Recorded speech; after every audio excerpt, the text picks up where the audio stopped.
बच नहीं पा रहे हैं, बाकी जनता की चिंता करना वाजिब है। प्रदेश सरकार बिना किसी नीति के ही कोरोना से जंग लड़ रही है।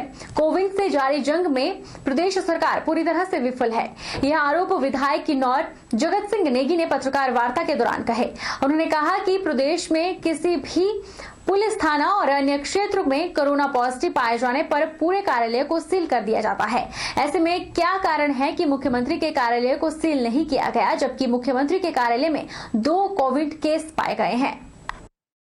प्रदेश के माननीय मुख्यमंत्री जी, उनके ऑफिस में भी जो है डिप्टी सेक्रेटरी रैंक के अधिकारी जो है पॉजिटिव पाए गए, और जहां हमारा प्रदेश का मुख्यमंत्री जो है आज इस कोरोना से बच नहीं पा रहे हैं, तो हम जो बाकी जनता है उनका चिंता करना जो है वाजिब है।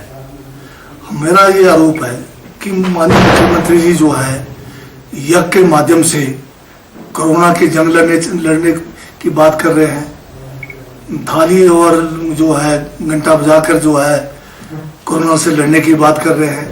जो असली एक नीति बनानी चाहिए थी, जो एक प्लानिंग होनी चाहिए थी, उस प्लानिंग में ये जो है बिल्कुल फेल हो गए। क्योंकि कहीं थाने में पाया गया, किसी ऑफिस में पाया गया, तुरंत उनको तो सील कर देते हैं ये।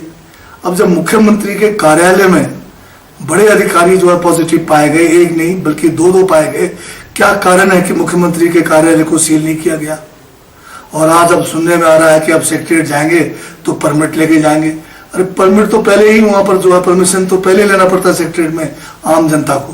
पूर्व में रहे बीडीसी चेयरमैन चमन राही ने सरकार को आड़े हाथों लेते हुए कहा कि मंडी के कुछ भाजपा नेताओं ने कोरोना फैलाने का ठेका ले लिया है, जो मंडी से लेकर शिमला तक पहुंच गया। इस तरह के भाजपा नेताओं पर पाबंदी लगनी चाहिए। सुंदरनगर में पत्रकार वार्ता में उन्होंने कहा कि मुख्यमंत्री को ऐसे छुटभैया नेताओं पर कार्रवाई करनी चाहिए ताकि बाकी लोगों को वायरस की चपेट से बचाया जा सके। ये जो बदनामी हुई हमारे माननीय मुख्यमंत्री जी की कोविड करके, उसके पीछे यही राज छिपा है कि ये जो आईजीएमसी के कुछ ठेके थे, कुछ वहाँ पे हमारे वर्कर जो वेलफेयर बोर्ड है उसके कुछ ठेके थे जो मंडी से संबंधित थे और बीजेपी के प्रवक्ता थे, उनको ले गए थे वहाँ पे। उसकी वजह से कोविड महामारी वहाँ तक फैली। मैं इसकी घोर निंदा करता हूँ और सीएम साहब से मैं अनुरोध करता हूँ कि ऐसे अधिकारियों को बख्शा नहीं जाए जो नेगोशिएशन कर रहे हैं, और उसकी वजह से अब पॉजिटिव केस आने का कारण यही बना।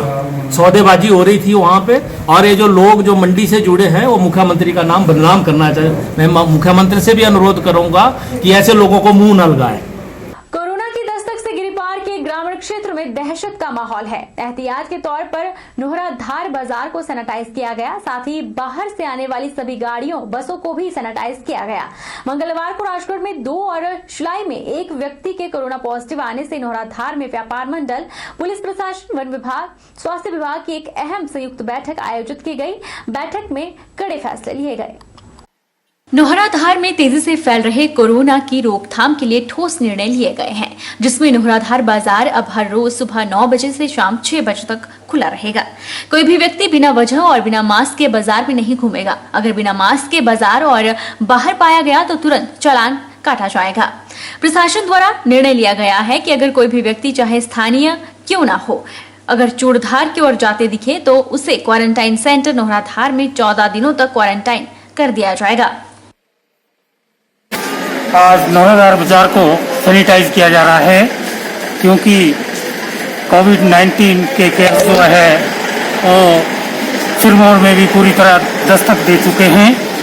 इसलिए यहाँ के प्रशासन द्वारा व व्यापार मंडल द्वारा और पंचायत द्वारा यह निर्णय लिया गया है कि जैसे चूड़धार यात्रा वगैरह वो भी बंद की गई है, और बाजार को तीसरे दिन जो है सैनिटाइज किया जाएगा।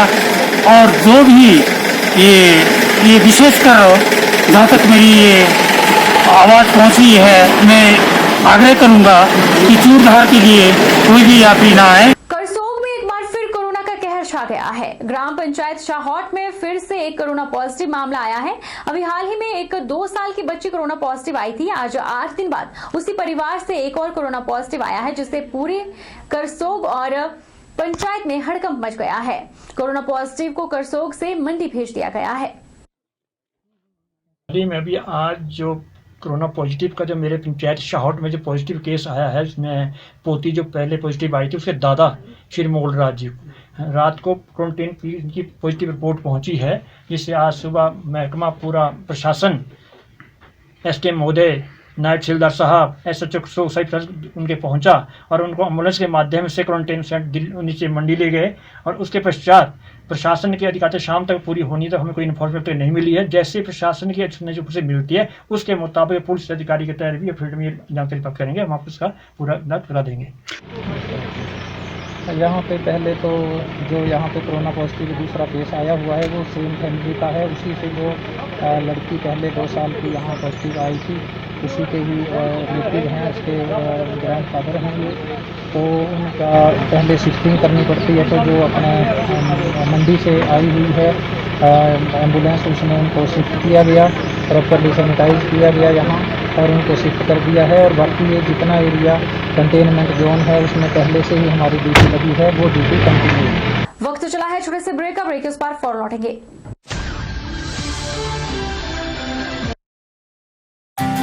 विजडम एजुकेशन सोसाइटी के सानिध्य में Vijay group of institute Himachal Pradesh university Shimla एवं Himachal Pradesh board of school education Dharamshala द्वारा मान्यता प्राप्त हिमाचल प्रदेश का एक अग्रणी शिक्षण संस्थान है। इंस्टीट्यूट में BBA, BCA, BCom, PGDCA, B.Ed तथा DLED के कोर्सेज उपलब्ध हैं। कॉलेज प्रयासरत है छात्रों के चहुमुखी विकास की ओर, जिसके लिए कॉलेज उपलब्ध करवा रहा है डिजिटल क्लासरूम्स, विभिन्न प्रयोगशालाएं जैसे कि कंप्यूटर प्रयोगशालाओं का उपयोग ऑनलाइन एग्जामिनेशन के लिए भी किया जाता है, जिसमें 150 से अधिक कंप्यूटर मौजूद हैं तथा साथ ही नेचौक कस्बे में अर्ध लाइब्रेरी के अभाव को दूर करने के लिए विजडम एजुकेशन सोसाइटी ने कस्बे में शिक्षा प्राप्त करने वाले बच्चों समेत स्थानीय युवा पीढ़ी को अपने कैंपस में पुस्तकालय की सुविधा उपलब्ध करवाई है तथा साथ ही विजय ग्रुप प्रयासरत है कि कोरोना महामारी छात्रों के विकास में बाधा न बने, इसलिए विजय ग्रुप छात्रों को ऑनलाइन रजिस्ट्रेशन की सुविधा प्रदान कर रहा है, जिसके माध्यम से छात्र घर बैठे ही अपनी एडमिशन की प्रक्रिया को पूरा कर सकते हैं। इसलिए vijayinstitute.com वेबसाइट को विजिट करें तथा ऑनलाइन रजिस्ट्रेशन पर क्लिक करके फॉर्म को फिल करें। अधिक जानकारी के लिए हमें संपर्क करें।